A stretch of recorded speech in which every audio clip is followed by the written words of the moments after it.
Truth collapses long before we admit it. The human spirit feels the rupture first, a silent fracture between what we know, what we believe, and what we can no longer pretend to be true. Modern life accelerates past our capacity to absorb it, stretching us between reason and longing, between personal freedom and the invisible structures that discipline our every move. What breaks is not the world, but the coherence of our inner life. Long before the noise of 2025, before the erosion of tradition and the rise of restless individualism, thinkers across ages had already confronted this seismic shift. They exposed the collapse of inherited beliefs, the tension between faith and rationality, the need for a deeper ethics beyond domination, and the slow, urgent evolution of human consciousness. Their insights were not merely intellectual. They were survival tools for a soul shaken by its own restlessness. And before we take the next step, a pause. Before we continue, you are gently invited to subscribe, leave a like, and share a comment. This channel is a small space for grounding and reflection, created for those who seek a calmer way of understanding themselves and the world. If you feel comfortable, tell us where you are and what time it is for you. Your presence here matters, and your words help weave a quiet community across the distance.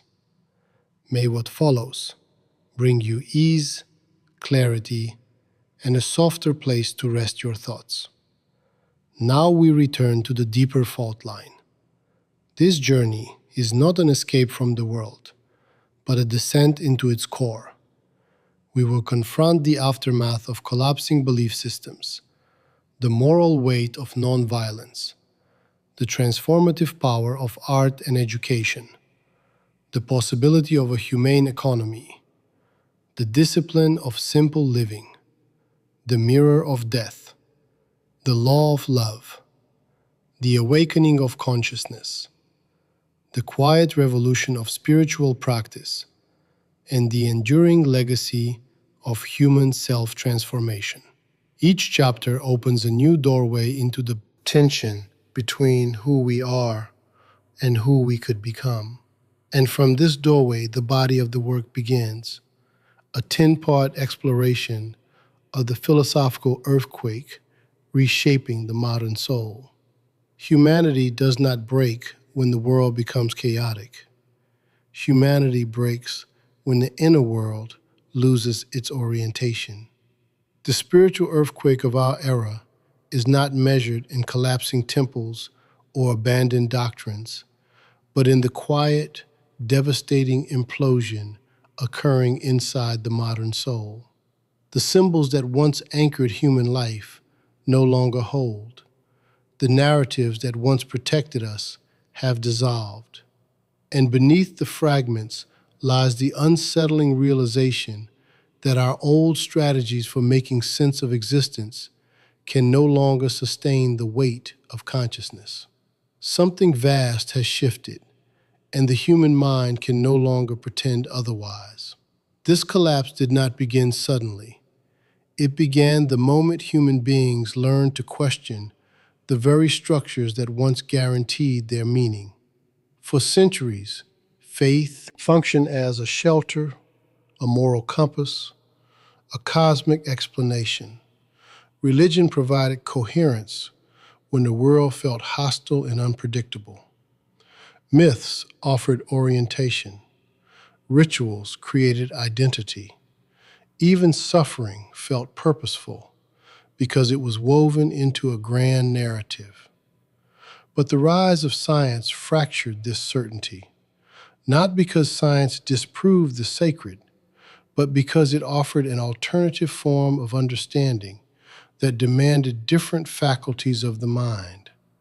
Reason awakened, and with it came a new suspicion. What if some of the truths we inherited were built on fear rather than insight? This suspicion grew until it became a cultural rupture. People learned to analyze what they once worshipped. They learned to measure what they once surrendered to. They began navigating between two incompatible impulses: the need to believe and the need to understand. One impulse seeks transcendence, the other seeks verification.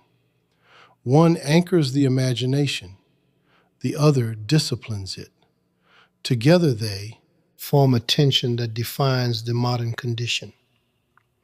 We stand between faith and reason, not knowing which one leads home.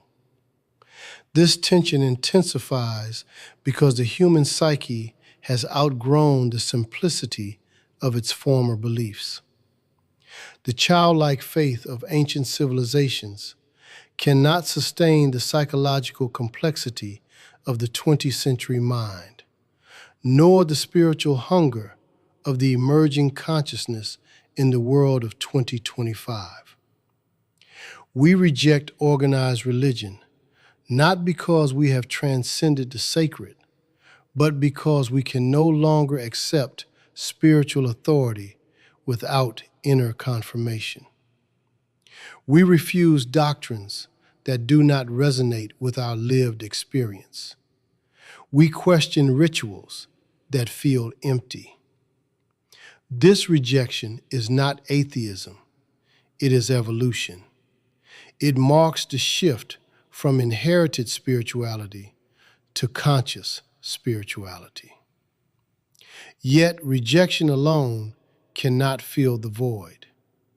When old beliefs fall away, the soul becomes exposed. There is no longer a metaphysical structure to lean on. The loss feels like abandonment, but it is not abandonment. It is awakening. Still, the awakening is painful. When the cathedral of belief collapses, the debris falls inward, crushing the illusions that once offered stability. People experience this collapse as existential anxiety. They feel unanchored, suspended between worlds, too aware to return to old certainties, too afraid to build new ones. To sense this more vividly, imagine an ancient temple. Its stones have stood for centuries. Pilgrims arrive daily seeking answers. But something has changed in the structure. Cracks emerge in the pillars. Light pierces through the fractures, revealing the dust that always existed but was once hidden. Those who enter feel a strange mixture of awe and unease. The temple still stands, yet the faith that animated it has weakened. Humanity now walks inside such a temple. We sense the instability. We feel the shift in the air. The sacred remains, but the form that carried it no longer feels inhabitable. This is why the modern person often feels spiritually homeless. They distrust institutions, yet hunger for transcendence. They reject dogma, yet crave meaning. They lose faith in doctrine, yet cling to intuition. The result is a peculiar crisis. People want spirituality without religion, but have no language for what that spirituality is. They substitute with trends, self-help philosophies, diluted mysticism, or hyper-individualistic practices divorced from any ethical foundation. These substitutes offer momentary comfort, but no enduring transformation. They mimic the sacred, but do not awaken it. True spirituality cannot be consumed. It must be cultivated. But cultivation requires discipline, depth, silence, introspection, confrontation with the shadow. These are qualities the modern world has little patience for. Speed replaces reflection. Information replaces wisdom. Distraction replaces contemplation. The psyche becomes overstimulated, yet spiritually malnourished. People feel restless, anxious, fragmented, disconnected from themselves. They interpret this as personal failure, but it is not failure. It is the natural result of a culture whose outer acceleration has surpassed its inner development. In the world of 2025, this imbalance becomes dangerous. Technology evolves faster than ethics. Social structures weaken faster than moral understanding deepens. The individual becomes more autonomous, yet more isolated, more informed, yet more confused, more connected, yet more spiritually numb. The human heart is not designed to navigate such contradictions without guidance. But guidance from the old systems feels outdated, and new systems have not yet emerged. Humanity stands in a liminal space between collapse and renewal. And in this liminality, the sacred attempts to return in new forms, not through external authority, but through inner sensing, not through inherited doctrine, but through experiential truth, not through rigid structures, but through living insight. The divine is not disappearing, it is decentralizing. It moves from the temple to the psyche, from scripture to consciousness, from institutional power to personal responsibility. The kingdom of God becomes not a place, but a state of awareness. The sacred becomes not a distant presence, but an imminent pulse. Yet this shift requires courage, the courage to abandon the comfort of old narratives without replacing them immediately with new ones, the courage to enter spiritual adulthood. Spiritual adulthood begins when we stop demanding certainty from the universe and begin cultivating depth within ourselves. It begins when we stop outsourcing morality to institutions and begin shaping conscience from lived experience. It begins when we stop fearing the mysterious and begin listening to it. But listening to the mysterious is not passive. It is an act of radical honesty. It requires examining the beliefs we inherited, the stories we internalized, the fears we never questioned. It requires distinguishing between what truly nourishes the soul and what merely numbs its hunger. It requires dismantling the egoic structures that masquerade as spirituality, the desire for superiority, the escape into fantasies, the confusion of emotional intensity with genuine insight. True spirituality is not a refuge from reality. It is a deeper engagement with it. This deeper engagement prepares the mind for the next seismic shift. For once the collapse of old belief systems is fully acknowledged, another question rises with even greater force. If the sacred cannot be imposed from above, then how should human beings relate to power itself? What becomes of authority, morality, and social order when the inner world, not external institutions, becomes the source of truth? If the collapse of old belief systems forces the individual to confront inner authority, then the next confrontation becomes inevitable. What happens when external authority loses its legitimacy? The crisis of faith is never only spiritual. It is political, ethical, existential.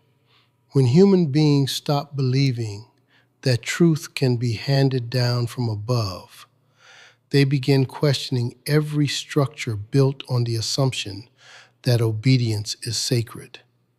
The crisis of belief becomes a crisis of power.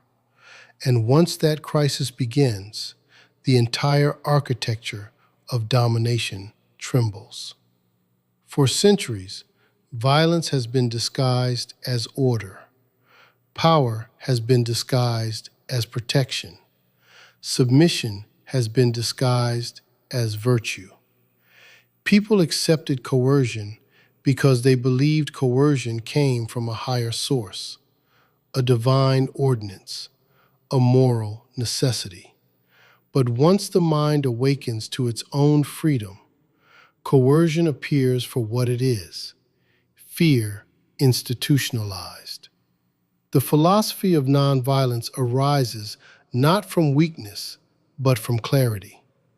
It confronts the truth that violence, whether physical or psychological, is always the confession of a system that has failed to persuade. The first fracture appears when we examine the nature of violence itself. Violence is not simply the act of harming another. Violence is the assertion that force can substitute for moral legitimacy. It proclaims that one will dominate because one can, not because one should. The state, throughout history, has operated on this principle. It demands obedience under the threat of punishment. It imposes order through force rather than cultivating justice through conscience. And for a long time, humanity accepted this arrangement because it seemed necessary for survival. But necessity fades once consciousness matures. The moment individuals begin questioning the moral basis of authority, the machinery of control begins to rust. If faith in divine command collapses, and faith in external authority collapses alongside it, then what remains to justify the structures that rule us? If truth must be internal, then morality must also be internal. And once morality becomes internal, external coercion becomes morally illegitimate. This insight is the foundation of the philosophy of absolute nonviolence. It is not a strategy for conflict. It is not a tactic for negotiation. It is a moral stance born from the conviction that no human being has the right to rule another through fear. It rejects the idea that order must be enforced. It insists that order can only be sustained when conscience is awakened. A society built on violence can maintain obedience, but cannot cultivate dignity. Without dignity, there is no humanity. This realization exposes the state in a new light. The state claims to protect, but often it protects itself first. It claims to uphold justice, but often it enforces inequality. It claims to represent collective will, but often it suppresses dissent. The modern person begins to see that the state's power depends not on moral truth, but on psychological conditioning. People obey because they fear consequences, not because they recognize legitimacy. The moment fear dissolves, the state's authority becomes transparent. Yet the rejection of state power is not chaos. It is the rejection of domination as a principle of human organization. Those who misunderstand this philosophy believe that without coercion, society would collapse into violence. But the opposite is true. Violence is the result of a society built on domination. When people are coerced, they internalize fear, resentment, aggression. When they act from these emotions, violence perpetuates itself. Nonviolence breaks this cycle not by suppressing conflict, but by transforming the inner root from which conflict grows. To understand this, imagine a society where individuals act not out of fear of punishment, but out of alignment with conscience, where agreements arise through dialogue rather than threats, where justice is restored through reconciliation, not retaliation, where dignity replaces hierarchy.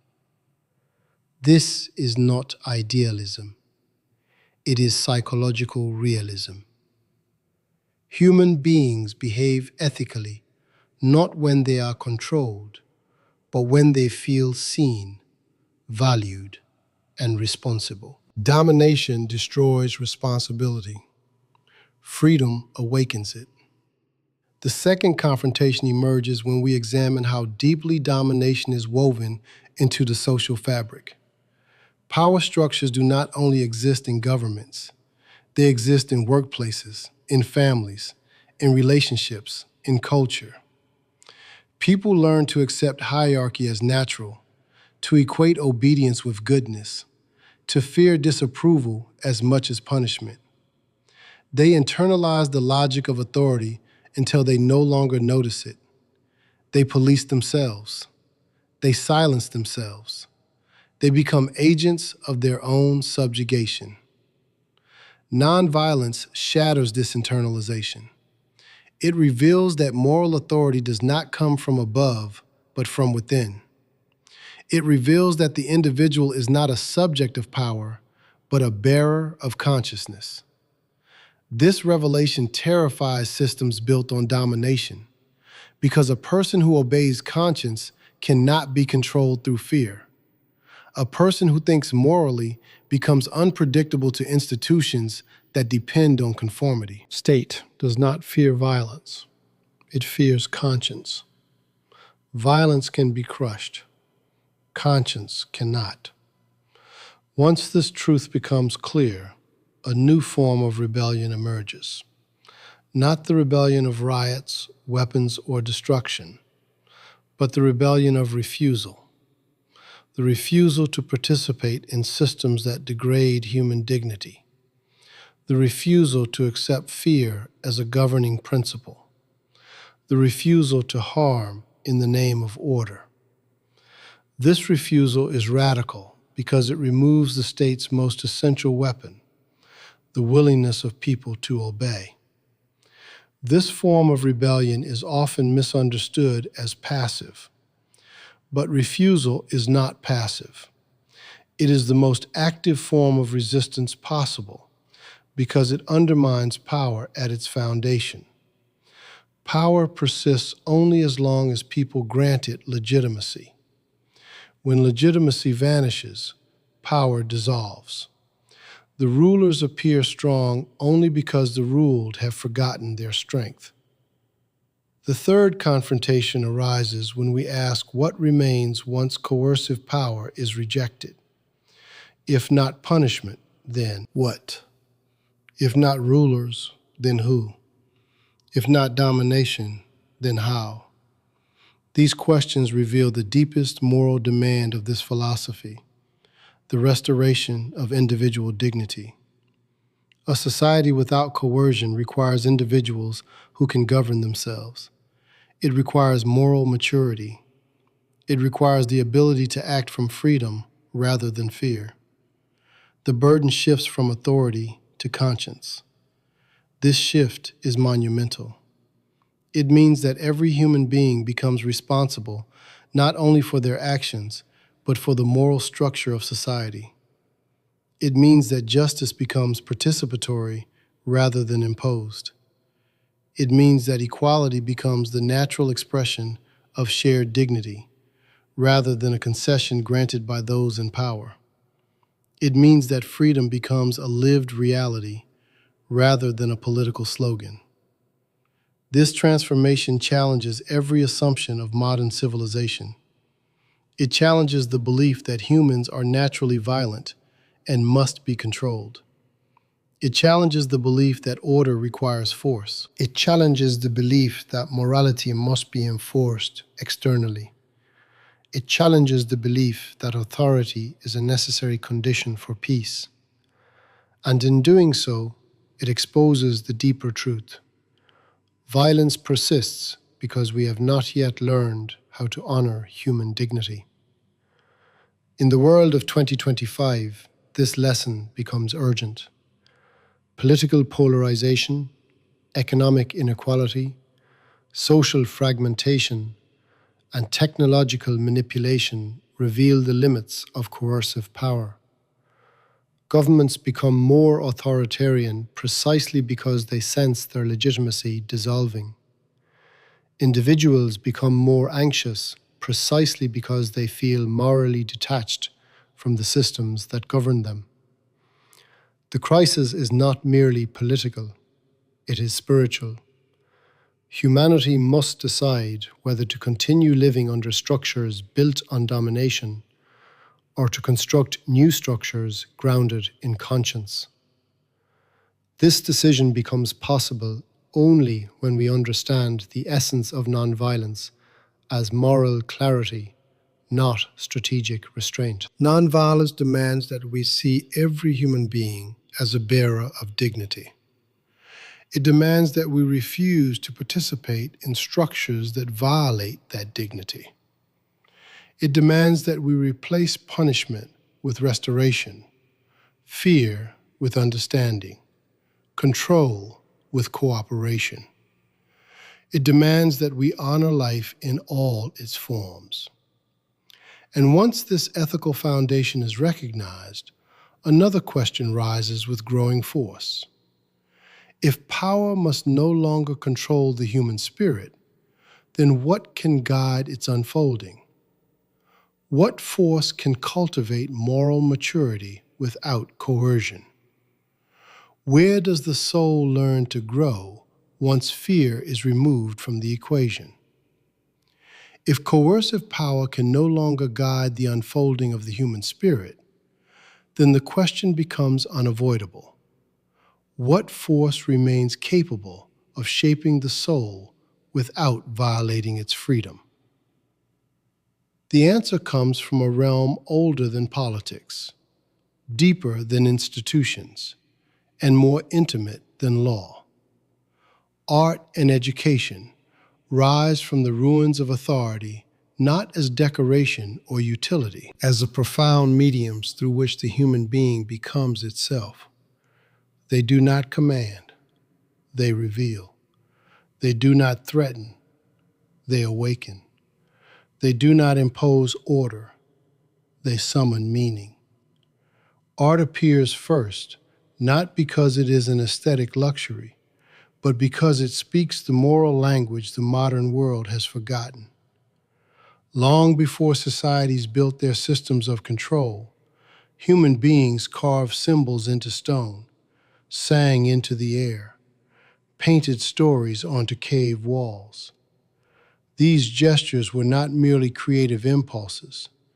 They were acts of orientation, attempts to express the truth of inner life when no external structure could hold it. Art emerges wherever the human conscience seeks to communicate something deeper than logic allows. It becomes moral long before it becomes beautiful. The first fracture appears when we understand that art is not a mirror of the world, but a mirror of the soul perceiving the world. It reveals the conflicts we conceal, the desires we repress, the fears we disguise. It exposes the part of us that resists conformity. In a society built on domination, art becomes dangerous because it reawakens the individual conscience. It reminds us that truth lives in experience, not in decrees. It speaks to the place inside us that refuses to obey merely because obedience is expected. This is why authoritarian systems have always feared artists more than rebels. A rebel can be silenced with force. A poet cannot. A singer cannot. A painter cannot. Their work dissolves the machinery of fear because it touches what force cannot reach, the inner self that instinctively recognizes dignity. Art is moral because it demands that we feel before we judge, perceive before we categorize, and acknowledge our shared vulnerability before we retreat into separation. When art is understood this way, its purpose becomes radical. It is not to entertain or distract. It is to reveal the inner landscape of the human being so completely that we can no longer pretend not to see ourselves. And once we see ourselves, no system of coercion can fully control us. Education emerges beside art as its quiet counterpart. Where art reveals, education cultivates. Where art awakens conscience, education shapes understanding. But the tragedy of modern civilization is that education has been reduced to instruction, to the transmission of information stripped from the soul that must receive it. Knowledge becomes memorization. Learning becomes performance. The student becomes a vessel to be filled rather than a consciousness to be formed. The second confrontation appears when we recognize how deeply education has been distorted by the very structures of power that art seeks to resist. Modern schooling trains compliance rather than curiosity. It rewards correctness rather than sincerity. It produces individuals who can solve problems yet cannot understand themselves, who can analyze data yet cannot confront their inner world, who can perform efficiently yet live shallowly. In this sense, education ceases to be a path toward human development and becomes a mechanism for maintaining social order. But true education, the kind envisioned by every thinker who believed in the dignity of the human mind, is nothing like this. True education does not shape the person to fit society. It shapes the person to understand themselves, and through that understanding, to transform society. It does not instruct what to think. It teaches how to perceive. It does not train for productivity. It cultivates depth, empathy, clarity, imagination. It prepares the individual not for employment, but for existence. To understand the necessity of this transformation, imagine a child growing in an environment where curiosity is honored rather than disciplined, where their emotional life is taken seriously rather than dismissed, where conflict is explored rather than punished, where questions are welcomed rather than feared. Such a child does not grow into a submissive citizen. They grow into a conscious human being. They learn that knowledge is not a commodity, but a relationship with reality. They learn that wisdom begins with humility. They learn that every encounter with the world is an invitation to mature. But modern society does not want maturity. Maturity is difficult to control. Mature individuals question authority, challenge injustice, resist manipulation. They refuse to participate in systems that dehumanize. They demand meaning rather than distraction. This is why both art and true education are marginalized in cultures built on domination. They threaten the illusion that people must be managed. They reveal instead that people must be awakened. The third confrontation arises when we see how art and education together form the foundation for the growth of the human soul. Art awakens the moral imagination. Education shapes the ethical mind. Together, they cultivate emotional intelligence, without which moral reasoning becomes empty and brittle. The human being does not evolve through information. It evolves through integration, through the weaving of thought, feeling, intuition, insight, through the capacity to feel what is true before articulating why it is true. This integration becomes essential in the world of 2025, where complexity overwhelms the unprepared psyche. The modern person consumes more information in a day than ancient civilizations absorbed in a year, yet often lacks the inner architecture required to make sense of it. When information becomes noise, when stimulation becomes addiction, when speed becomes the norm, the soul begins to starve. People feel restless, disconnected, anxious, not because they lack knowledge, but because they lack meaning. Meaning is not delivered by data. It is created by the maturity of the mind. Art offers this meaning through revelation. Education offers this meaning through formation. Both demand engagement, presence, vulnerability. Both require that we enter life with openness rather than defense. Both teach the same fundamental truth. The self becomes human only when it confronts itself. Consider how art asks us to linger with what we normally avoid. A poem forces us to feel grief without numbing it. A painting compels us to face beauty without owning it. A piece of music draws us into emotional worlds we do not control.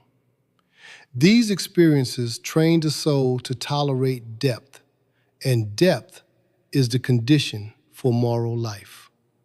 Shallow souls cannot sustain empathy. They cannot endure ambiguity. They cannot love without possessing. Education, when it is aligned with the development of the soul, teaches the same insight through different means. It teaches patience because understanding takes time. It teaches humility because knowledge reveals complexity.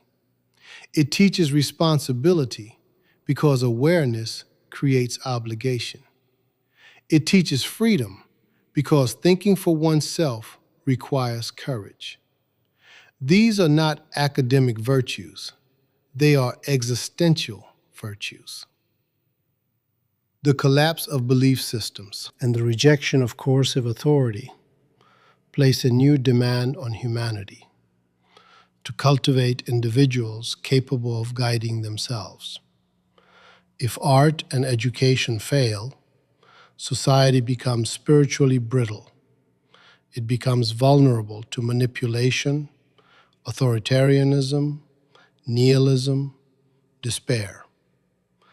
These forces rise not because people are evil, but because they are unformed. They search for identity in ideology, for meaning in consumption, for belonging in conformity. These substitutes fail because they require surrender of the very capacities that make us human. Art restores the inner voice. Education restores the inner compass. Together, they enable the soul to navigate the turbulence of existence without collapsing into fear or fanaticism. They cultivate the maturity needed to live without rigid beliefs and without oppressive authorities. They allow the individual to meet life directly, without illusion. Once this transformation begins, the question naturally expands. If the soul can be shaped by beauty, knowledge, rather than by fear and force, Then what happens when these awakened individuals turn their attention to the world beyond themselves? What happens when they confront the structures of economy, inequality, and material desire with the new clarity they have cultivated? If awakened individuals turn their attention toward the external world, they inevitably collide with the immense machinery of economic desire. For it is not enough to free the mind from coercive power or nourish the soul through art and education. The human being remains embedded in material systems that shape its identity as forcefully as belief or authority ever did. The economy has become the modern metaphysics. It defines value. It dictates purpose. It organizes daily life with a precision no ancient deity ever achieved. And beneath its seductive promises lies a truth few dare to confront. Consumerism is not merely an economic structure, it is a spiritual condition. The crisis of meaning deepens not because people lack resources, but because they have substituted consumption for purpose. When society teaches individuals to measure themselves by productivity, wealth, or status, it reduces the soul into a commodity. The person becomes an economic unit. Desire becomes an engine for perpetual dissatisfaction. Fulfillment becomes unreachable because the system depends on its absence. This is not accidental. An economy built on consumption requires restlessness. A fulfilled human being would be unprofitable. The first fracture appears when we examine desire itself. Desire is not harmful by nature. It is a force of life, a movement toward possibilities. But in a consumerist world, desire is manipulated, inflated, distorted. It no longer arises from genuine needs or authentic longings. It is engineered, manufactured, inserted into the psyche through repetition, imagery, comparison. People begin wanting what others want, not what their soul requires. They chase symbols rather than substance. They hunger for recognition rather than intimacy. These distortions create a subtle form of slavery. The self becomes trapped in desires that do not belong to it. This form of slavery is effective because it feels like freedom.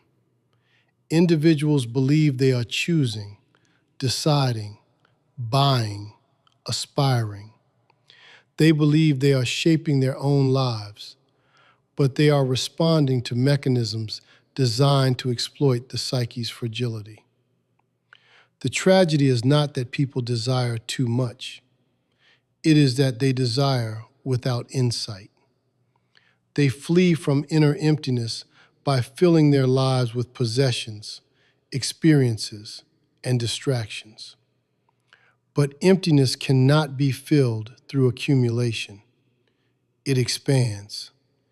It demands understanding, not consumption. The second confrontation arises when we examine the psychological consequences of linking identity to material success. The more people define themselves by external achievements, the more fragile their sense of self becomes.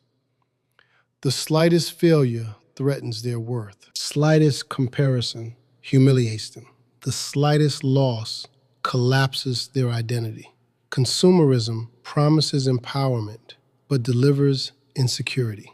It teaches the individual to anchor their value in things that can be taken away. This insecurity becomes the emotional engine of the modern economy. People work obsessively, not because they want wealth, but because they fear being worthless. They compete not because they believe in competition, but because they are terrified of falling behind. They perform not to express themselves, but to avoid invisibility. The economy thrives on this fear. It needs individuals who are never enough, never satisfied, never complete. A complete person is ungovernable. A complete person cannot be manipulated. A complete person does not seek salvation in external forms. This is why the world of 2025 feels spiritually exhausted.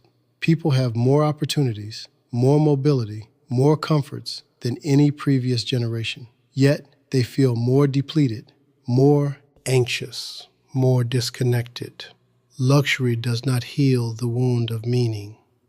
Productivity does not resolve the fear of insignificance. Wealth does not protect the psyche from emptiness. The self can drown in abundance as easily as it can drown in scarcity.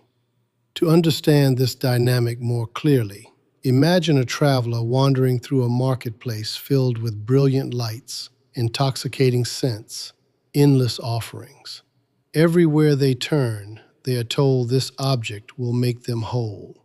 This experience will make them happy. This status will make them respected. The traveler purchases, consumes, indulges. For a moment, the emptiness softens, but then the effect fades, and the marketplace becomes louder, brighter, more overwhelming.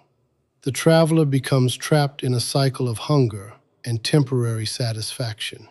This is the modern human condition. The market has replaced the temple, and desire has replaced faith. But the deepest confrontation arises when we consider inequality. Consumerism does not merely distort desire. It creates vast hierarchies of value by distributing dignity according to wealth. Those with resources are celebrated. Those without are shamed. Poverty becomes a moral judgment rather than a structural reality. Wealth becomes virtue rather than circumstance. This distortion poisons the moral imagination. It conditions people to believe that human worth must be earned through productivity or financial success. In this worldview, the unemployed, the elderly, the marginalized, the disabled, the invisible become burdens rather than bearers of dignity. Such a worldview is spiritually corrosive. It fractures the human community into winners and losers, valuable and valueless. It reduces compassion into charity, solidarity into transaction.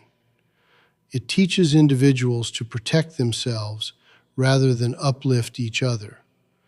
And it hides the simple truth that a society built on economic competition will inevitably sacrifice humanity for efficiency.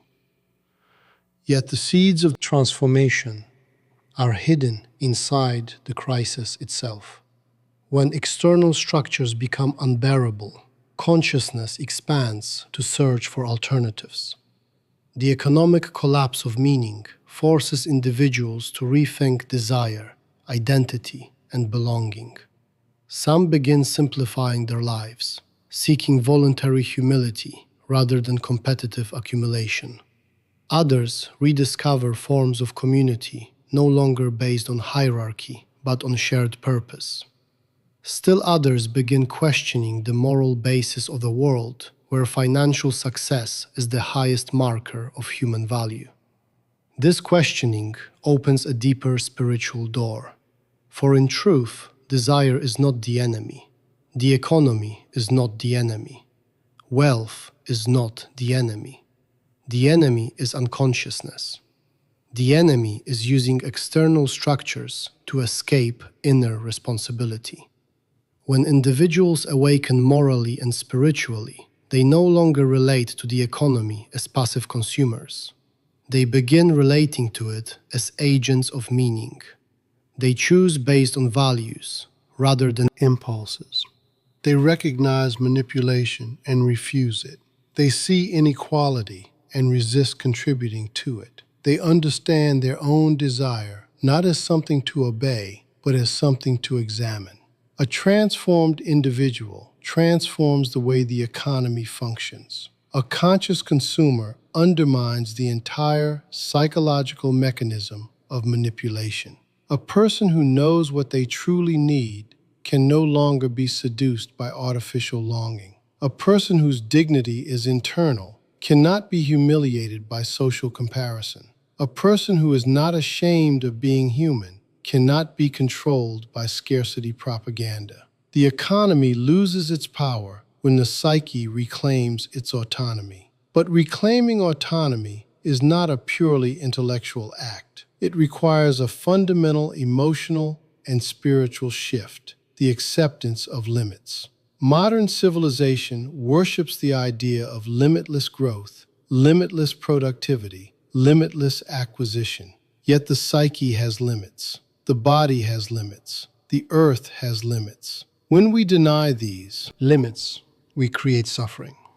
When we accept them, we create meaning. To accept limits is not to shrink. It is to align desire with truth. Once desire aligns with truth, a new form of abundance becomes possible. Abundance not measured by possessions, but by clarity. Not by consumption, but by connection. Not by status, but by integrity. This abundance cannot be bought. It must be lived. It emerges when the self no longer seeks salvation in the marketplace, but begins to cultivate inner richness. And when this inner richness grows, the human being begins to sense another reality beneath the one the consumerist world presents. A quieter reality, a deeper reality, a reality where meaning is not extracted from objects, but arises from presence, relationship, purpose.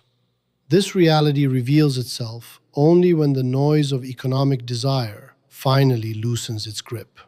And from this doorway, another question inevitably rises.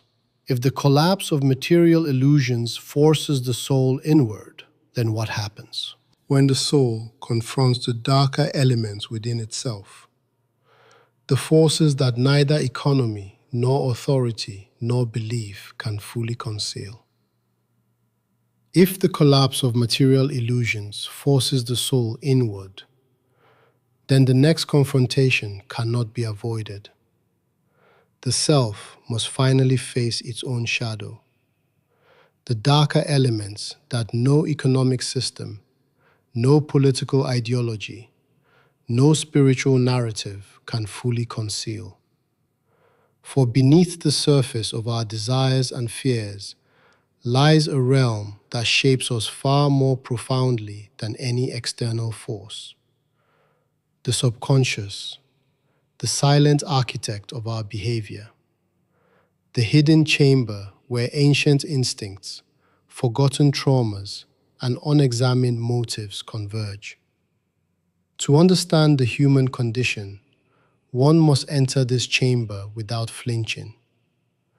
The subconscious is not the enemy. It is the repository of everything the conscious mind cannot bear to hold. Every unresolved conflict, every suppressed emotion, every unintegrated memory sinks into its depths. These forgotten fragments do not disappear. They continue to influence our reactions, distort our perceptions, and shape our relationships. The tragedy of modern humanity is not that we suffer, but that we suffer without understanding why. We mistake symptoms for causes. We blame circumstance for patterns born within us. We fight external battles to avoid internal ones. The first fracture appears when we acknowledge that the subconscious directs far more of our lives than we dare admit. Our attractions, our aversions, our ambitions, our insecurities, even our moral convictions often originate from emotional imprints laid down long before we possessed the ability to comprehend them. The child within us continues to govern the adult. The wounds we denied continue to script our choices. The unconscious fear of abandonment chooses partners. The unresolved hunger for validation shapes careers. The shame we learned in silence directs our values. The shadow becomes destiny. Yet the modern world encourages people to ignore this truth. It urges them to optimize themselves through productivity, positivity, and performance. It teaches them to polish their image rather than confront their depths. It numbs them with entertainment and achievement so they never have to face the parts of themselves they fear. But the subconscious does not obey avoidance. What we refuse to witness becomes more powerful. What we suppress becomes more insistent. What we exile returns through the back door of emotion, dream, impulse, projection. Projection is the subconscious revealing itself by disguising itself. We see in others what we cannot bear to see in ourselves.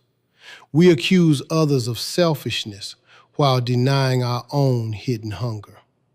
We condemn others for fragility while repressing our inner fear. We judge others for desires we secretly crave. The world becomes a mirror, reflecting qualities we refuse to acknowledge. This is why relationships unravel, not because two people fail to understand each other, but because each is battling their own shadow without recognizing it. The second confrontation emerges when we realize that the subconscious is not merely a collection of personal memories. It contains collective patterns passed down across generations, emotional residues inherited through culture, family, and history.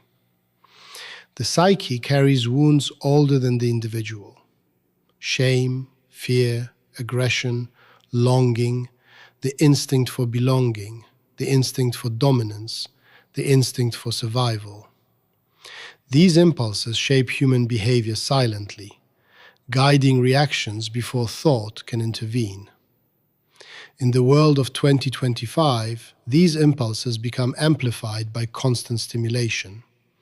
The subconscious is overwhelmed by imagery, noise, comparison. It responds with anxiety, impulsivity, compulsive behavior. People feel out of control, not because they lack discipline, but because their inner world is flooded. The conscious mind cannot manage what it does not understand, and the subconscious speaks in a language the conscious mind has forgotten how to hear. This language reveals itself in dreams, symbols, sudden moods, irrational fears, intense attractions. These are not random. They are messages from the inner world seeking integration.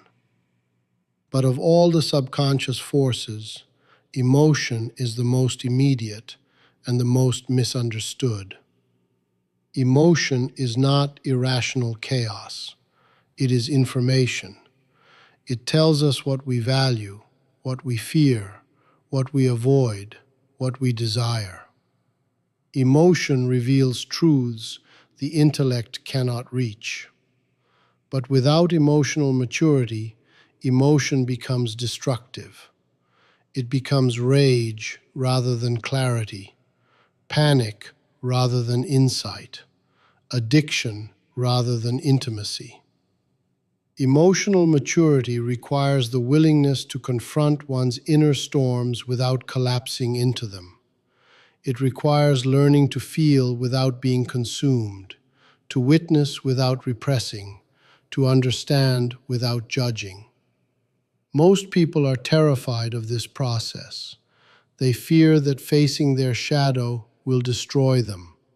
But the shadow does not destroy. Denial does. The shadow becomes monstrous only when left in darkness. When exposed to awareness, it becomes human. It becomes the wounded child longing for attention, the suppressed desire longing for expression, the unintegrated emotion longing for acceptance. The third confrontation arises when we consider what spiritual growth truly requires. It is not transcendence above the self, but descent into the self. Not escape from the human condition, but deeper entry into it. The path to maturity runs through the subconscious, not around it. Meditation, therapy, introspection, art, silence, honest dialogue, deep suffering, profound love. All these experiences bring the subconscious material to the surface. They force the individual to face the parts of themselves that contradict their self-image. Integration begins the moment the conscious mind stops fighting the subconscious and starts listening. To integrate is not to eliminate darkness, but to understand its function. So conscious is not malicious. It is protective. It holds the pain we were too fragile to face, the truths we were too young to articulate, the desires we were taught to repress. Integration is the act of retrieving these pieces and reincorporating them into the self so that they no longer sabotage from the shadows.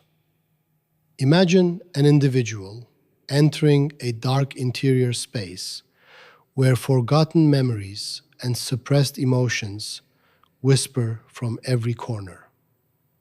At first, the darkness feels threatening. But as they walk deeper, they notice the silence is not empty. It is full of echoes of who they once were. The fear softens. The darkness becomes a sanctuary rather than a dungeon.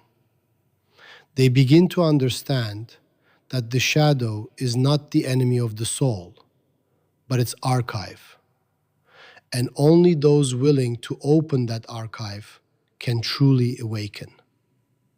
Once this archive is opened, vulnerability becomes unavoidable. Vulnerability is not weakness. It is the capacity to remain open while facing truth. It is the courage to admit confusion, longing, fragility. It is the strength to let go of defenses that once protected us, but now imprison us. Vulnerability transforms suffering into insight. It transforms fear into understanding. It transforms isolation into connection. It is the gateway through which the subconscious material passes into awareness. And it is here that true spirituality begins. Not in doctrines or rituals, but in the willingness to confront one's inner world honestly. The sacred enters the psyche through vulnerability. Transformation occurs not when we ascend beyond our humanity, but when we embrace its full depth.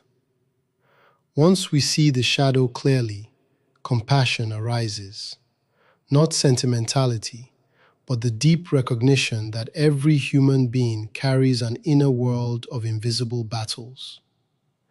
This recognition dissolves judgment. It softens harshness. It expands conscience. But confronting the shadow does not end with self-understanding. It prepares the soul for a larger moral awakening. For once an individual sees the roots of their suffering, once they recognize the emotional mechanisms beneath their actions, once they accept responsibility for their inner world, the question naturally expands outward.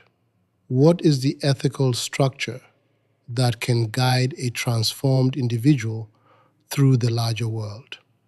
If the inner world must be integrated, then the outer world must be navigated with equal clarity. And this leads to the next unavoidable threshold, the nature of morality itself, not as imposed rules, but as the living expression of the awakened conscience. If the subconscious reveals the forces shaping our hidden impulses, then morality becomes the field where these forces expose themselves in action. Morality is not a code. It is not a list of commandments. It is the ongoing confrontation between the self we imagine ourselves to be and the self that actually governs our choices. The tragedy of human existence is not that people fail to be moral, but that they misunderstand what morality truly demands. The moral life begins not with rules, but with recognition. Recognition of one's capacity for harm.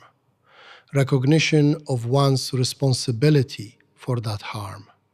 Recognition that every action is a revelation of one's inner state. The modern world treats morality as compliance. Follow the law, respect the norms, do no visible harm. But genuine ethics begins long before behavior becomes visible. It begins in the raw interior space where intention is born. Every moral failure originates not in the external act, but in the internal refusal to confront one's own motives. The person who lies has first lied to themselves. The person who betrays has first betrayed their own conscience. The person who harms has first numbed the part of themselves that could feel the other's suffering. Immorality is not action, it is avoidance. The first fracture appears when we examine how humans naturally justify themselves. People rarely see their behavior as wrong. They create narratives to protect their self-image, disguising selfishness as necessity, cruelty as honesty, cowardice as pragmatism. The subconscious, with all its unresolved wounds and unmet desires, provides the raw material for these distortions. The conscious mind transforms them into explanations it can live with. Thus, morality collapses not because people are evil, but because they allow themselves to remain blind. This blindness becomes particularly dangerous in the world of 2025, where individuals are overwhelmed by stimuli but deprived of introspection. The pace of life allows little room for moral reflection. People react rather than understand. They defend rather than examine. They justify rather than confront. Without self-awareness, morality becomes performance. One can appear virtuous while inwardly shaped by fear, envy, resentment, or hunger for validation. When morality becomes a mask, the soul beneath it withers. The second confrontation emerges when we consider the true nature of responsibility. Responsibility is not guilt. It is not punishment. It is the recognition that one's actions ripple outward through the lives of others, shaping their choices, fears, hopes, and self-perception. Every human being lives inside the consequences of someone else's behavior. A careless word becomes a lasting wound. A moment of aggression becomes a lifetime of distrust. A small act of kindness becomes a turning point in someone's identity. Responsibility means understanding that our existence is never private. Every action participates in the moral structure of the world. But modern culture encourages a dangerous illusion, the illusion of separateness. It teaches that individuals live for themselves, that personal freedom overrides communal obligation, that one's private desires outweigh the collective good. This illusion fractures moral life. Without a sense of interdependence, morality becomes optional. Without empathy, responsibility becomes unbearable. People retreat into moral minimalism, asking only what they can get away with rather than what they owe to one another. True morality demands the opposite. It demands the willingness to feel the impact of one's actions. It demands the courage to allow empathy to influence decision-making. It demands acknowledging that freedom is meaningful only when exercised with awareness of its consequences. To be moral is to recognize oneself in the other, to understand that harm inflicted is harm shared. The self is not isolated. It is a node in a web of consciousness. This recognition leads naturally to the third confrontation, the necessity of integrating reason and emotion in the moral life. Reason without emotion becomes cold, abstract, detached from human reality. Emotion without reason becomes impulsive, unstable, vulnerable to distortion. Neither alone can sustain an ethical life. Only the integrated mind, capable of both clarity and compassion, can navigate the complexity of modern existence. Consider empathy. Empathy is not sentimentality. It is the capacity to understand the inner world of another without collapsing into it.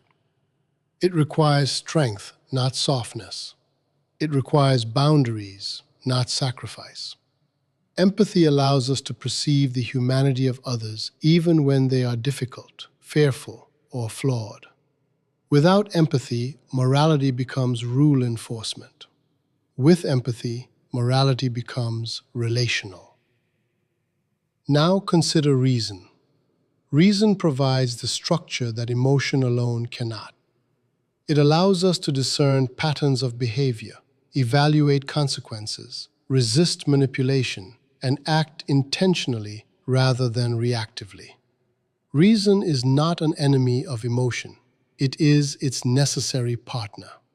Morality requires both the warmth of empathy and the precision of analysis. It requires feeling deeply and thinking clearly. The failure to integrate these capacities produces moral fragmentation. A person ruled by emotion may act with compassion one moment and cruelty the next, depending on their mood. A person ruled by reason may act efficiently while crushing the emotional lives of those around them. The moral self is neither purely rational nor purely emotional.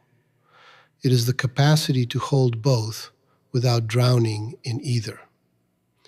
Once the individual begins to develop this integrated moral awareness, they also begin to perceive the deeper truth behind the moral life. Morality is not static. It evolves as consciousness evolves. The rules that govern tribal societies cannot govern global societies. The moral intuitions of childhood cannot guide adulthood. The conscience must grow, mature, deepen. It must adapt to complexity rather than cling to simplicity. This requires a fourth confrontation, one rarely acknowledged. To be moral is to tolerate ambiguity. Moral life is not a simple choice between good and evil. It is the navigation of competing values, conflicting loyalties, and complex emotional realities. The person who demands certainty will fail morally because certainty collapses. Nuance. Certainty blinds. The mature conscience accepts that some dilemmas have no perfect answer. In such cases, morality consists not in choosing correctly, but in choosing consciously, with awareness of both the cost and the responsibility. This humility transforms the moral self. It dissolves judgment. It replaces arrogance with discernment. It replaces rigidity with openness. It allows the individual to learn from mistakes rather than defend them. Without humility, morality becomes dogma. With humility, morality becomes growth. The fifth confrontation arises when we recognize that the moral life is inseparable from courage. Not the courage to face danger, but the courage to face truth. The courage to apologize without humiliation. The courage to change without collapse. The courage to admit harm without self-destruction. The courage to choose integrity when no one is watching. Moral courage is the ability to remain aligned with conscience, even when it threatens comfort, belonging, or power. Such courage is scarce because it requires sacrificing the illusions that shield the ego. The ego fears vulnerability. It fears accountability. It fears the dissolution of its constructed identity. But moral transformation demands the death of the false self. Not a violent death, but a surrender. A surrender to the truth that the ego's narratives are insufficient for a life of depth. When this surrender occurs, morality ceases to be an obligation. It becomes a form of freedom. The freedom to act without shame. The freedom to relate without manipulation. The freedom to choose without fear. The freedom to become someone worthy of one's own respect. And from this freedom emerges the sixth and final confrontation of the moral life, the recognition that moral growth never ends. One's conscience must evolve continuously, expanding in depth and sensitivity as awareness expands. To stop growing morally is to begin shrinking spiritually. Moral stagnation is spiritual decay. When the individual understands this, they begin to sense a deeper horizon behind all ethical questions. A horizon that points not only toward personal responsibility, but toward the possibility of a transformed collective life. For once morality becomes lived rather than imposed, another question rises with undeniable force. If the awakened conscience must guide action, then what guides the conscience itself when it confronts the greatest existential mystery of all? If the awakened conscience must guide action, then the question becomes unavoidable. What guides the conscience when it stands before the final boundary of existence? Every moral impulse, every ethical choice, every attempt to live truthfully eventually collides with the same silent, immovable reality: death. The horizon that interrupts every dream, the limit that shapes every life, the only certainty the human being cannot negotiate with. Death is not the end of existence alone. It is the clarification of it, and the way a person lives is determined more than anything else by how they understand the inevitability of their disappearance. Most people do not fear death itself. They fear the exposure it brings. Death strips away illusion. It dissolves identity. It reveals the smallness of the self we work so hard to inflate. It confronts us with the truth that the world continues without us. This confrontation is unbearable for a mind that builds its significance on permanence. But death denies permanence. It demands humility. It forces the self to admit that everything it clings to is temporary. And this admission is the beginning of philosophical maturity. The first fracture appears when we consider how people respond to death. They distract themselves. They drown themselves in work, pleasure, ambition. They worship progress as if progress could rescue them. They accumulate possessions as if ownership could grant immortality. They cling to identity as if identity could survive dissolution. But no distraction, no accumulation, no self-image survives the threshold. Death exposes what remains when illusion falls. For some, this exposure reveals emptiness. For others, it reveals essence.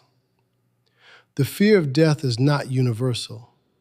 It emerges only when the self has not been examined, when identity is built on fragile structures, when meaning depends on validation, when life has been lived as performance. Those who have not met themselves fear the moment their masks must fall. Death does not terrify the awakened. It terrifies the unexamined.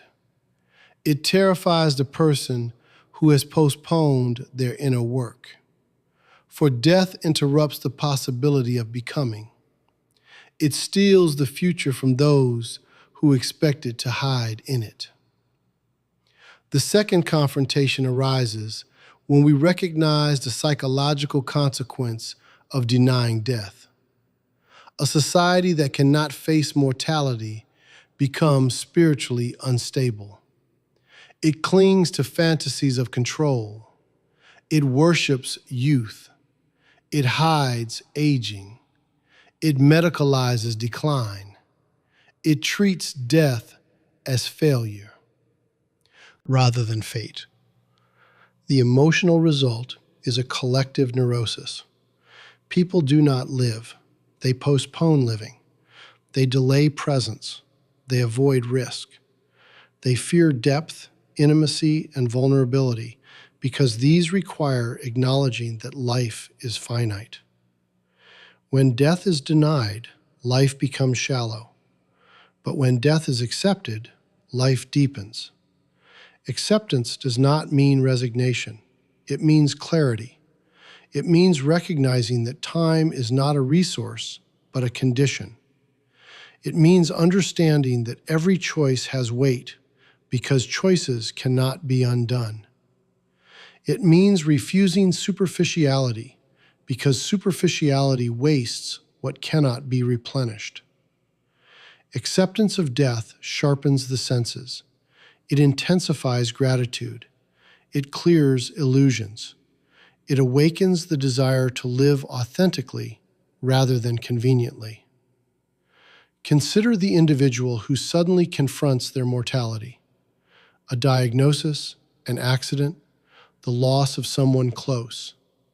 Life contracts and expands simultaneously. What once felt urgent becomes trivial. What once felt distant becomes essential. The person realizes that they have lived as though life were a rehearsal. They realize the absurdity of saving honesty for later, saving courage for later, saving tenderness for later. Death reveals that later is a myth. only now exist. This revelation is not despair, it is awakening. The third confrontation emerges when we examine the philosophical implications of death. If existence ends, what is the meaning of our striving? If consciousness dissolves, what is the purpose of suffering? If identity vanishes, what is the point of growth? These are not abstract questions. They shape how we live. The fear of meaninglessness arises not from death, but from misunderstanding life. Life is not meaningful because it continues. Life is meaningful because it transforms. The value of experience lies not in duration, but in depth. Death gives shape to that depth.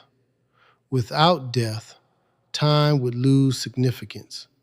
Without endings, beginnings would lose their intensity. Without impermanence, nothing would matter because nothing would be urgent. The human mind needs limits to understand beauty, compassion, responsibility. Death is the limit that forces the self into awareness.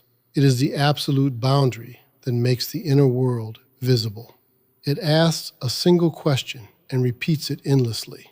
Given that this will end, how will you live while it lasts? This question dissolves the illusion of superiority.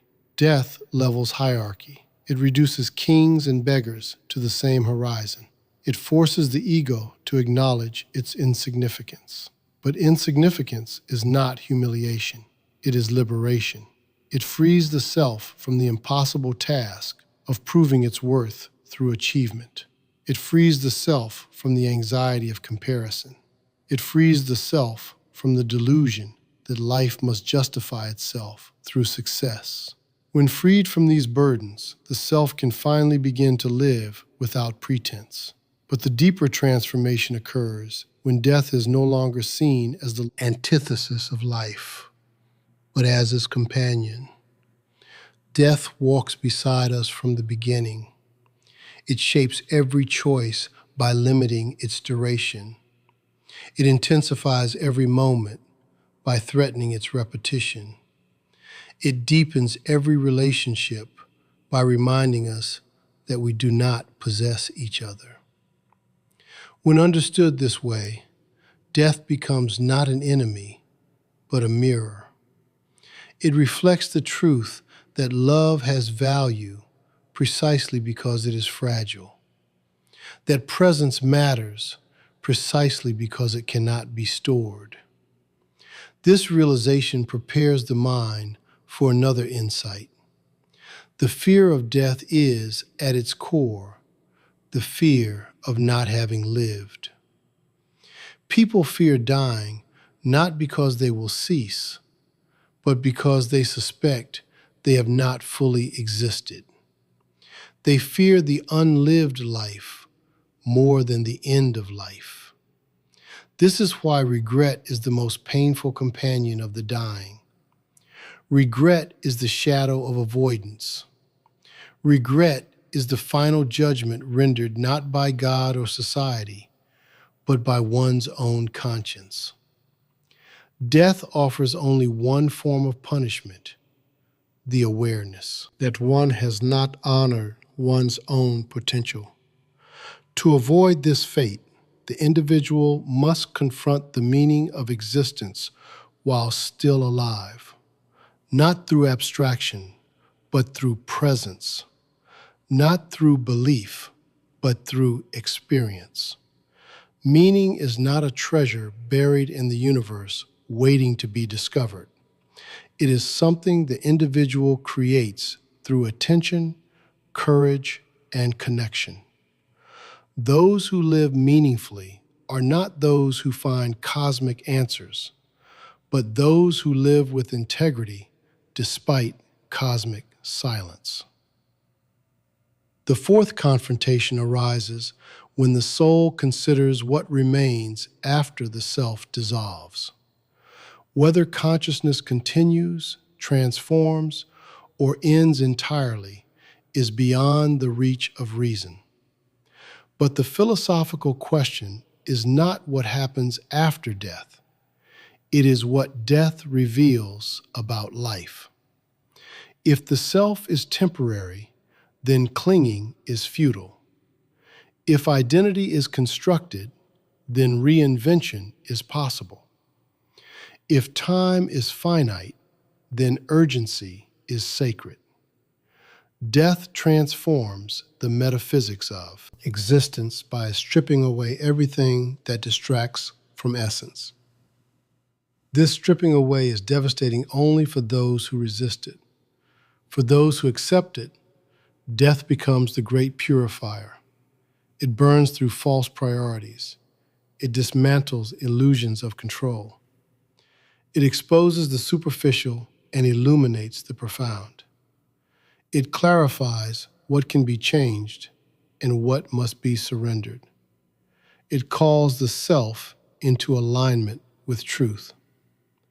And once aligned with truth, the individual discovers something unexpected. Beneath the fear of death lies a deeper longing, the longing for transcendence. Not transcendence as escape, but transcendence as expansion. The longing to feel connected to something larger than the ego. The longing to participate in a reality that does not end with the physical body. This longing is not evidence of immortality. It is evidence of depth. It reveals that the human being is not satisfied with mere survival. It seeks significance beyond the boundaries of its own identity. But transcendence requires a final confrontation. If death exposes the limits of the self, then the soul must ask what exists beyond those limits, not in metaphysical speculation, but in lived experience. What is the source of the moments when we feel more than ourselves? What force animates our intuition, our compassion, our creativity? What silent presence moves through us in awe, in grief, in love? These experiences hint at a dimension of existence that cannot be reduced to biology or psychology alone. And the moment the soul senses this dimension, another threshold appears.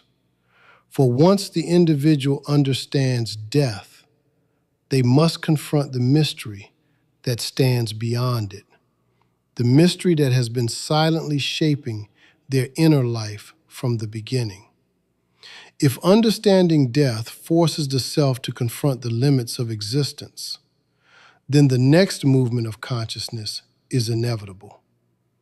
Once the ego recognizes its impermanence, it begins to sense a presence that is not bound by its boundaries. Something silent, subtle, persistent. A dimension of awareness that is not identical to thought, emotion, or identity. This presence is not created by belief, nor destroyed by doubt. It is the underlying field in which all experience appears. And the moment consciousness touches this field, the inner life begins to shift. The mystery is not external, it is internal. It reveals itself not through supernatural phenomena, but through an immediate clarity that the self is not the whole of what perceives. People spend their lives defending an identity that is, at best, a temporary configuration of memory and emotion. But beneath that configuration lies a deeper witness, an observer untouched by the fluctuations of the mind. When the individual turns inward with sincerity rather than fear, this witness begins to emerge. The first fracture appears when we distinguish between awareness and the content of awareness. Thoughts arise and disappear, but awareness remains. Emotions surge, dissolve, but awareness remains. Identity shifts across years, yet the underlying capacity to experience does not age. This continuity reveals something essential. The true self may not be the narrative we defend, but the consciousness that witnesses the narrative. And when this consciousness becomes the center of gravity, the ego loosens. Its fear, particularly its fear of death, begins to fade. This realization is not mystical. It is experiential. Consider the moment one becomes aware of breathing without trying to breathe. The body moves on its own. Awareness simply notices. Or consider the moment one watches a thought arise, float, and vanish without clinging to it. Thought loses its power. Or consider the moment grief fills the chest like a storm, yet beneath the storm is a stillness untouched by the turbulence. This stillness is not indifference. It is the silent ground of being. It persists through joy and sorrow alike. The second confrontation arises when this ground begins to reshape the meaning of spirituality.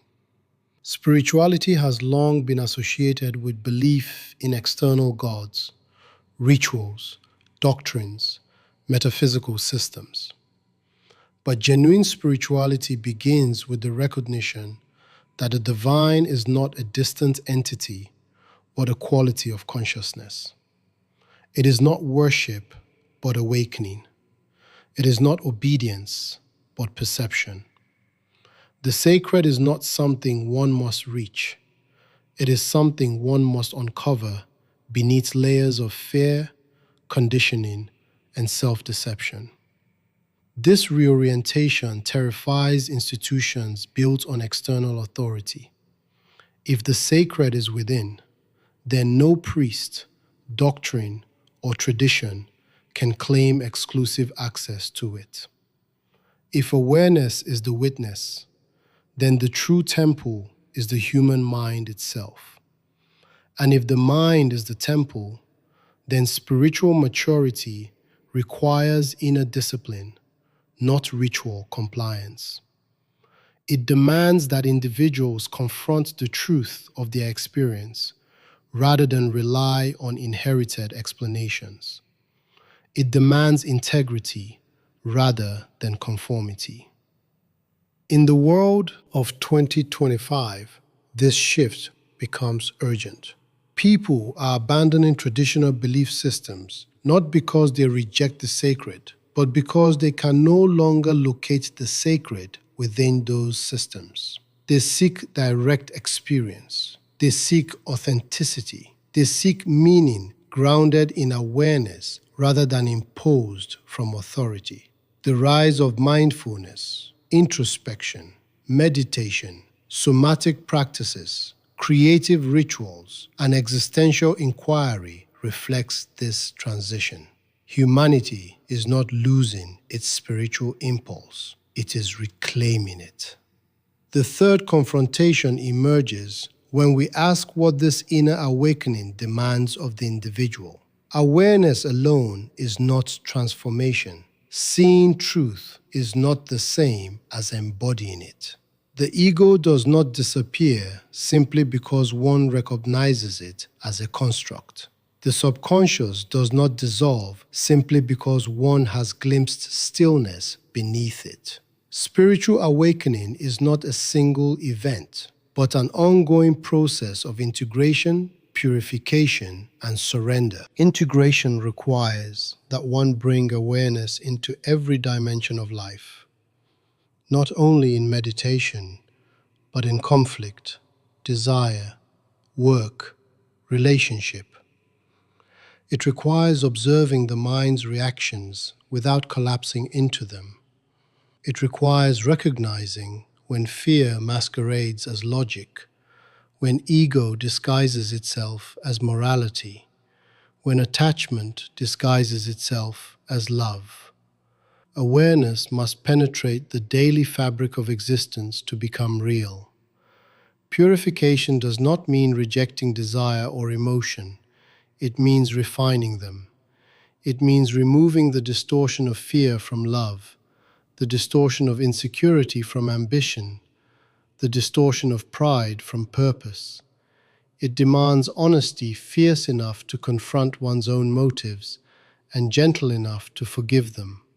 Purification is painful because it dismantles illusions the ego depends on. But without it, spirituality remains sentiment rather than transformation. Surrender is the final requirement. Surrender does not mean passivity. It means releasing the ego's obsession with control. It means trusting the deeper intelligence of awareness more than the anxious strategies of the mind. It means accepting uncertainty without collapsing into fear. Surrender is not loss. It is the liberation from the false belief that the ego must manage existence. Consider an individual who has glimpsed awareness, yet continues to struggle with insecurity. They meditate, reflect, analyze, yet certain emotional patterns persist. They believe they have failed, but the failure is not in their effort. It is in their belief that awareness should instantly erase conditioning. The truth is that awareness illuminates conditioning, but the self must still walk through the illuminated landscape. Awakening reveals the path. It does not carry the traveler. This truth softens arrogance. It dissolves spiritual superiority. It prevents the individual from believing that insight exempts them from the human condition. The awakened remain human. They grieve, they desire, fear.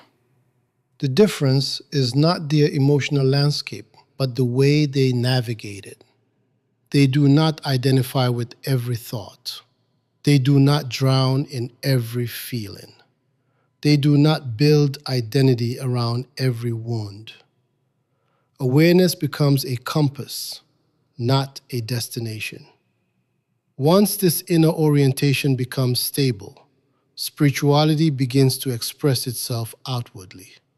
The awakened individual becomes less reactive, less defensive, less manipulative, less dependent on recognition. They begin acting from clarity rather than insecurity, from compassion rather than fear, from presence rather than habit. Their relationships shift, their values shift, their measure of success shifts. They become less concerned with accumulation and more concerned with alignment. This alignment reveals another truth. Spiritual life is inseparable from ethical life. Awareness without morality becomes detachment. Morality without awareness becomes dogma. True spirituality integrates both. It sees that every act is a ripple in the world, collective field of consciousness.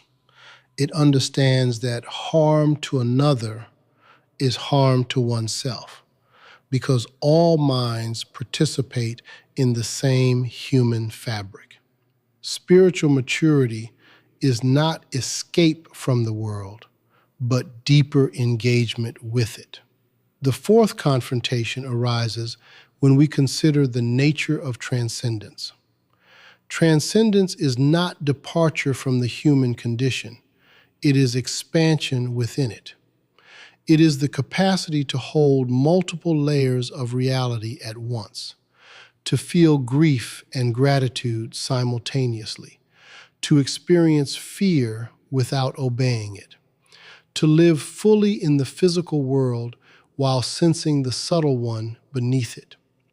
Transcendence is not the dissolution of humanity, but its fulfillment.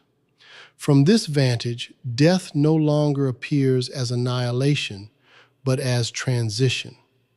Awareness seems less like a personal possession and more like a shared field. Life becomes less about the preservation of identity and more about the expression of consciousness through identity. This perspective does not prove immortality, but it dissolves the terror of finality. It reveals that the deepest part of the self has never been separate from the fabric of existence. And once this is understood, the individual begins to feel the pull of a larger question.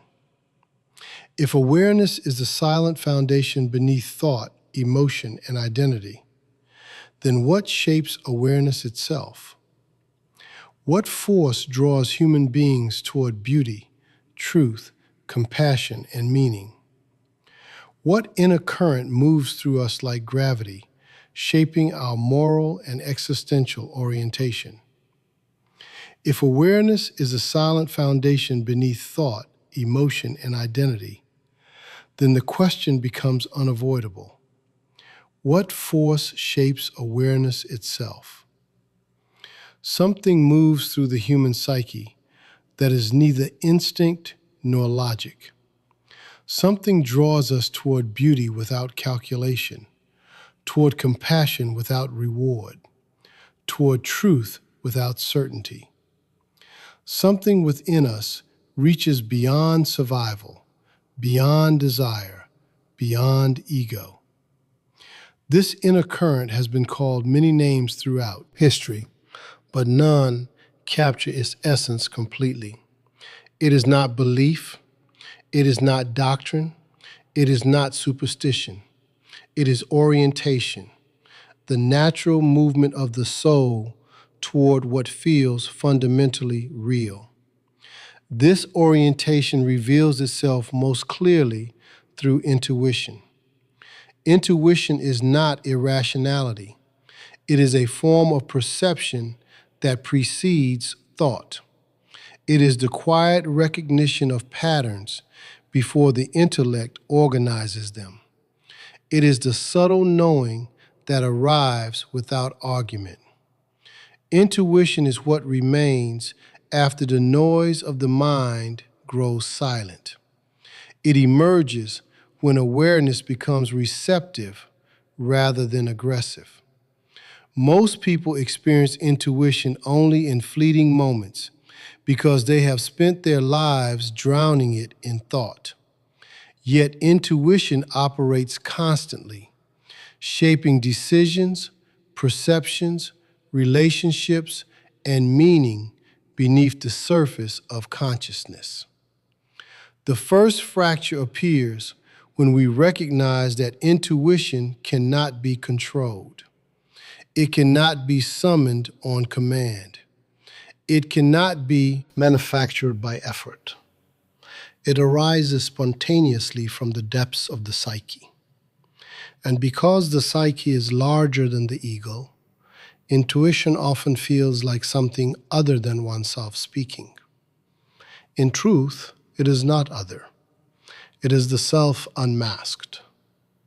It is the self divorced from fear and conditioning. It is the self perceiving reality without distortion. Consider the moment one meets a stranger and senses trust or danger before a single word is spoken. The intellect cannot justify this knowing, yet the body feels it. The chest tightens or softens. The breath becomes shallow or open. The nervous system reacts to information the conscious mind has not yet processed. Intuition speaks through sensation rather than language. It bypasses narrative and touches truth directly. The second confrontation arises when we examine the nature of spiritual longing. This longing is not desire for comfort or safety. It is the longing for wholeness, for alignment, for coherence between inner and outer life. Spiritual longing emerges when the individual senses that existence contains dimensions the intellect alone cannot grasp. It arises from the intuition that life is meaningful, even when logic cannot prove it. It is the silent pull toward transcendence, the yearning to participate in something larger than the narrow self. This longing intensifies in the world of 2025, where people are spiritually starved despite material abundance. The human being has been taught to measure everything, quantify everything, analyze everything. Yet the most important aspects of existence cannot be measured. Meaning cannot be quantified. Presence cannot be graphed. Love cannot be reduced to data points. The intellect becomes exhausted by its inability to grasp what intuition touches effortlessly. And in this exhaustion, the longing awakens. Spiritual longing is not weakness. It is not escape. It is not the denial of the physical world. It is the desire for depth, for truth, for the experience of being fully alive. This longing is the compass of the awakened soul. It guides without dictating. It points toward inner expansion, not external acquisition. It calls the person to examine their life with honesty rather than habit. It is the force that brings individuals to meditation, contemplation, solitude, art, nature, and intimate conversation. Not because these practices provide answers, but because they create silence in which intuition can be heard. The third confrontation emerges when we consider the nature of personal destiny. Destiny is not a script written in advance. It is not fatalistic. It is not rigid. Destiny is the unfolding of one's deepest capacities in alignment with intuition and longing. It is the path the soul naturally takes when it is not distorted by fear, expectation, or social conditioning. Destiny is not imposed from above. It is revealed from within. To understand destiny, we must distinguish it from ambition. Ambition arises from the ego. It seeks recognition, security, validation. It thrives on comparison. It fears failure because failure threatens identity. Destiny, by contrast, is indifferent to recognition. It is indifferent to reward. Destiny emerges when the self begins to express what it truly is, rather than what it has been taught to be. Destiny is not success. It is authenticity. It is the alignment of inner truth with outer action. Consider the individual who senses without explanation that their life must take a certain direction. The direction may be difficult, uncertain, unconventional, yet something within insists. When they follow that insistence, they discover capacities they never knew they had. They encounter people they were meant to meet. They experience challenges that expand rather than diminish them. The journey feels guided not by logic, but by inner necessity. This is destiny, not predetermined, but emergent. But destiny becomes visible only to those willing to listen, and listening requires quiet. It requires stillness. It requires the courage to disappoint others. It requires the willingness to abandon the life one has outgrown. Most people never discover their destiny because they never create the inner silence necessary to hear it. They drown intuition in distraction, ignoring the subtle pull that would guide them toward purpose. They confuse comfort with alignment. They confuse approval with meaning. And thus they live lives that feel efficient but empty. When the individual finally confronts their spiritual longing, they begin to sense the first faint outlines of destiny. They feel drawn toward people, ideas, places, and experiences that resonate without explanation. They feel repelled by environments that contradict their inner truth.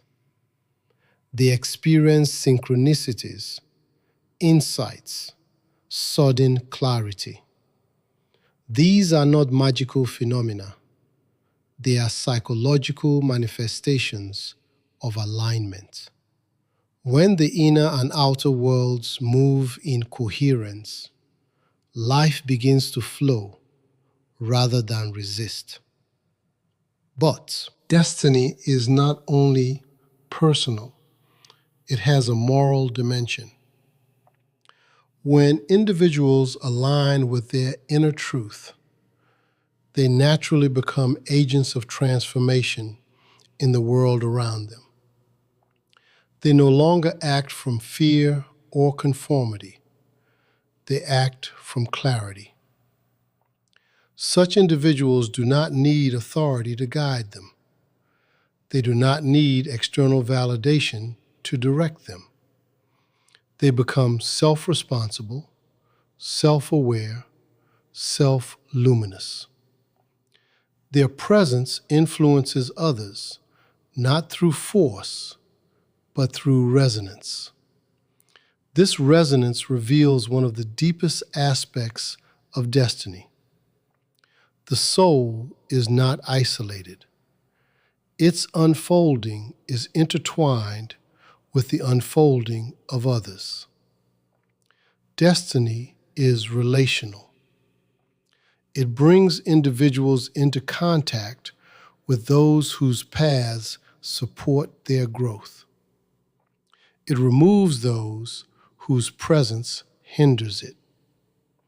It orchestrates encounters that challenge the ego but strengthen the soul. It weaves personal journeys into the larger tapestry of collective evolution.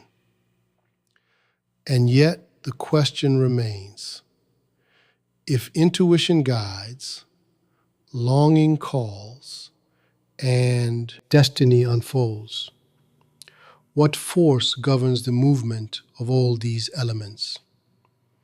What binds awareness, morality, suffering, love, and transcendence into a coherent narrative?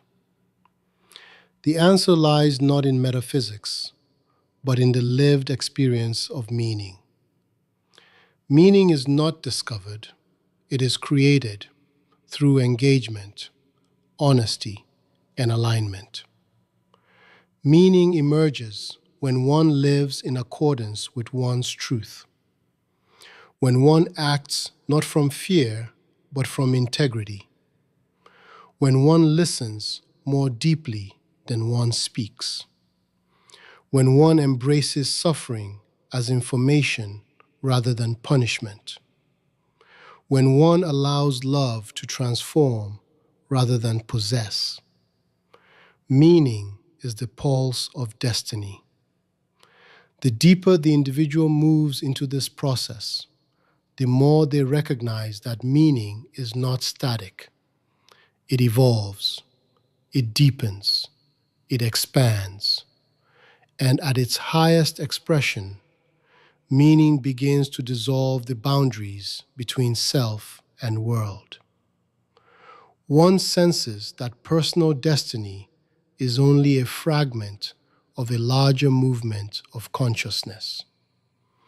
One begins to perceive life not as a series of random events, but as a coherent unfolding shaped by an intelligence that transcends the individual, yet expresses itself through the individual.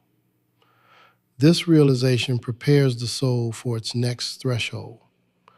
For once destiny begins to reveal the architecture of inner truth, the individual must confront the final domain where meaning expresses itself most intensely, the realm of love, connection, and the profound relational forces that bind consciousness to consciousness.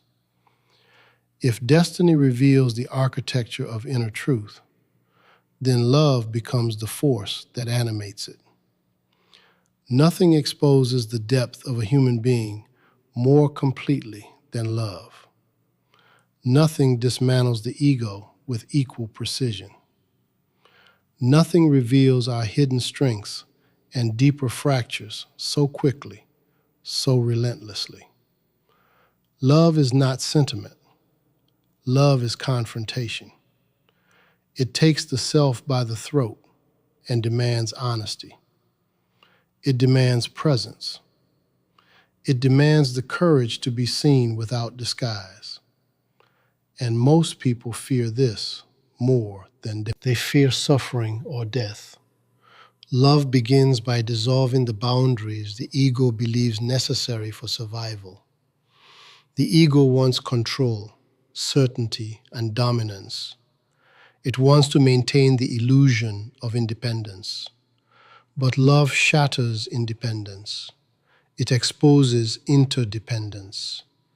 It reveals that the self does not exist in isolation, but as an ongoing exchange of openness, vulnerability, and recognition. The first fracture appears when the individual realizes that love is not about possessing another, but about being transformed by encounter. When two consciousnesses meet with sincerity, something emerges that neither can claim ownership of. This emergence is the space between souls, the field where meaning grows. It is where one perceives the other not as object, but as presence, a presence carrying its own wounds, its own mysteries, its own longing. The illusion that we are separate is weakened. The illusion that we can live untouched by others becomes impossible. Love makes the human connection undeniable. The second confrontation arises when we face the cost of this connection. Love requires vulnerability, and vulnerability requires surrender. Not surrender to the other, but surrender to truth. To love someone is to allow them to become a mirror that reflects our shadow. It is to allow them to reveal the parts of us we have avoided. Love does not simply comfort, it disrupts. It shakes the inner foundations. It exposes jealousy, fear, insecurity, and the deep longing to be understood. Love shows us where we are unfinished. Most people claim they want love, yet they fear exactly what love demands. They want warmth without exposure, connection without accountability, intimacy without transformation. They want the idea of love while resisting the process of love. And so they sabotage it. They cling when they should open. They withdraw when they should communicate. They idealize until reality disappoints them, or they fear being known so deeply that they run. Every failed relationship is not a failure of affection, but a failure of courage. This fear intensifies in the world of 2025. The modern psyche is overstimulated, distracted, fragmented.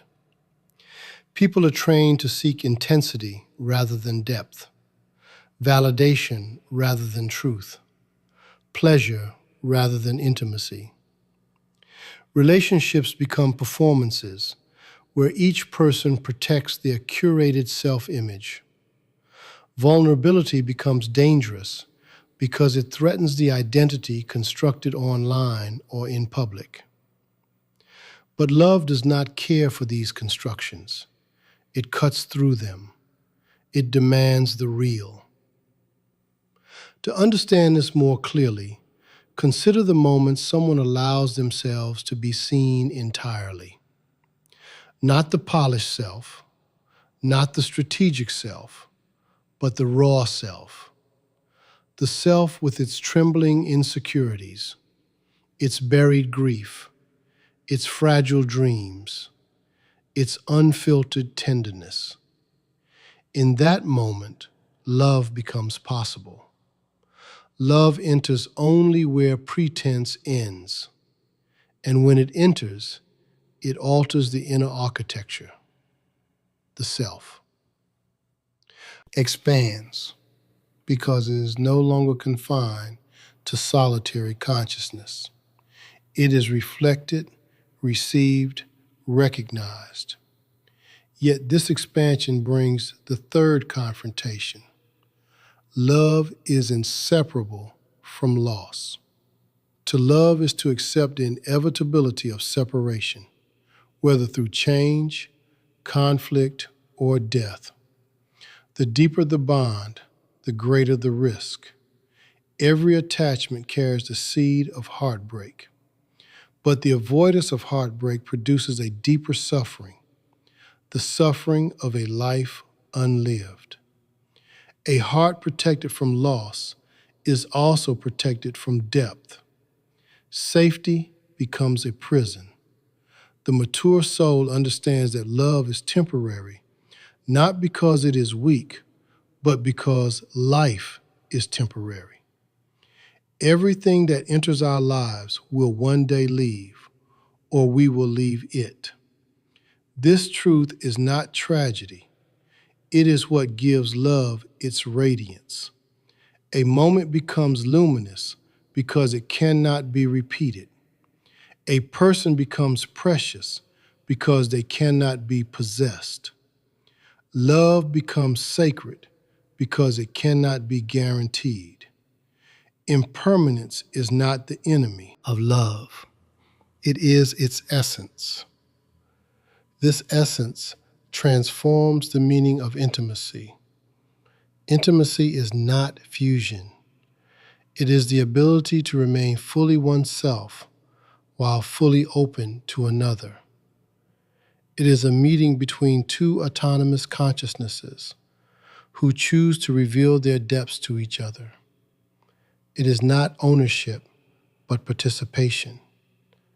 Not control, but resonance. Not certainty, but presence. The greatest intimacy is the willingness to witness another's becoming without demanding that it conform to our desires. From this understanding arises compassion. Compassion is the recognition that every human being struggles with invisible burdens. It is the awareness that pain shapes behavior more deeply than intention. It is the capacity to see beyond reaction into the wound beneath it. Compassion emerges when the ego loosens enough to perceive the humanity of others. It is not pity. It is not superiority. It is the quiet understanding that we all suffer. We all fear. We all long for connection, and we all break in private ways. Once compassion enters the field of love, relationships evolve. They become less about fulfilling personal needs and more about supporting mutual growth. Less about eliminating loneliness and more about encountering truth. Less about completing oneself and more about expanding one's capacity to feel. Love becomes a spiritual practice, not a possession. It becomes the place where awakening enters daily life. This awakening reveals a paradox.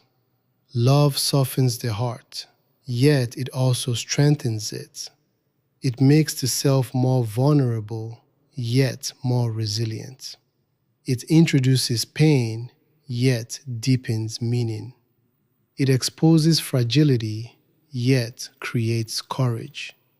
Love teaches what no philosophy can. It instructs by breaking and healing, closing and reopening, collapsing and rebuilding. Every genuine love story is a journey of transformation disguised as a relationship. But even deeper than love lies connection. Connection is the recognition of unity beneath apparent separation. It is the sense that consciousness mirrors itself through different bodies. It is the felt understanding that one is never fully isolated, even in solitude. Connection is not emotional dependence. It is ontological resonance. It is the experience of participating in a shared field of awareness.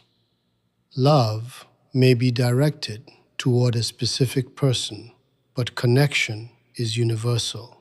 It extends to strangers, to nature, to existence itself. When connection becomes conscious, the self begins to dissolve, not in annihilation, but in expansion. The boundaries between inner and outer become permeable. The world becomes intimate. The ordinary becomes sacred. The human being stops merely observing life and begins participating in it fully. This participation is what ancient traditions called unity, oneness, or communion. It is not belief. It is perception liberated from ego. Yet even this expansion is not the final horizon.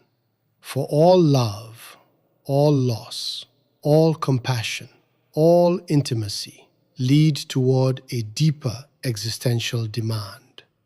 Once the soul has tasted unity and recognized the fragility of life, it must confront one last domain.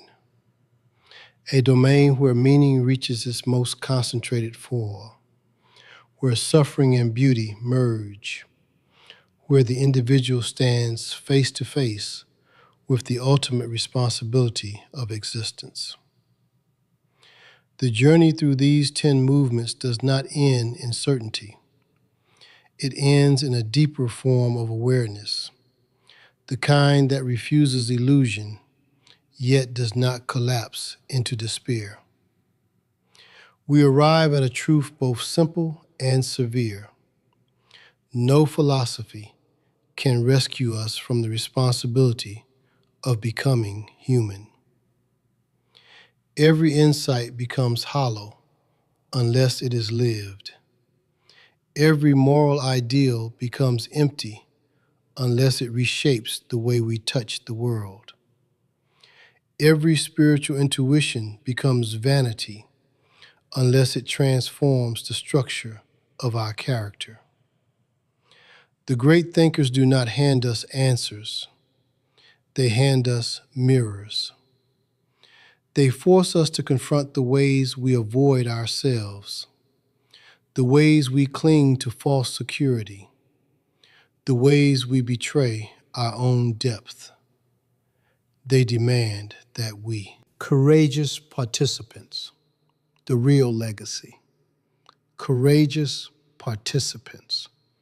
The real legacy of these ideas is not preserved in books, but in the silent revolutions they ignite within us. The revolution of refusing to live unconsciously. The revolution of loving without possession. The revolution of suffering without collapsing. The revolution of working not as machinery, but as creators of meaning. The revolution of daring to grow, even when growth requires dismantling everything familiar. Human civilization changes only when the individual becomes unwilling to remain small, when the self stops outsourcing conscience to institutions, when the mind stops surrendering its clarity to fear, when the heart stops shrinking from vulnerability, when the spirit stops denying its own intuition. The world transforms one awakened person at a time, one honest choice at a time, one act of courage at a time. Philosophy does not offer salvation, it offers invitation. An invitation to return to the only place where transformation is possible, oneself. Not the superficial self, built from roles and expectations, but the living self beneath them. The self that aches for meaning, the self that senses truth before it can articulate it, the self that longs to love without distortion, the self that knows life is short and therefore must be lived with intensity, presence, and integrity.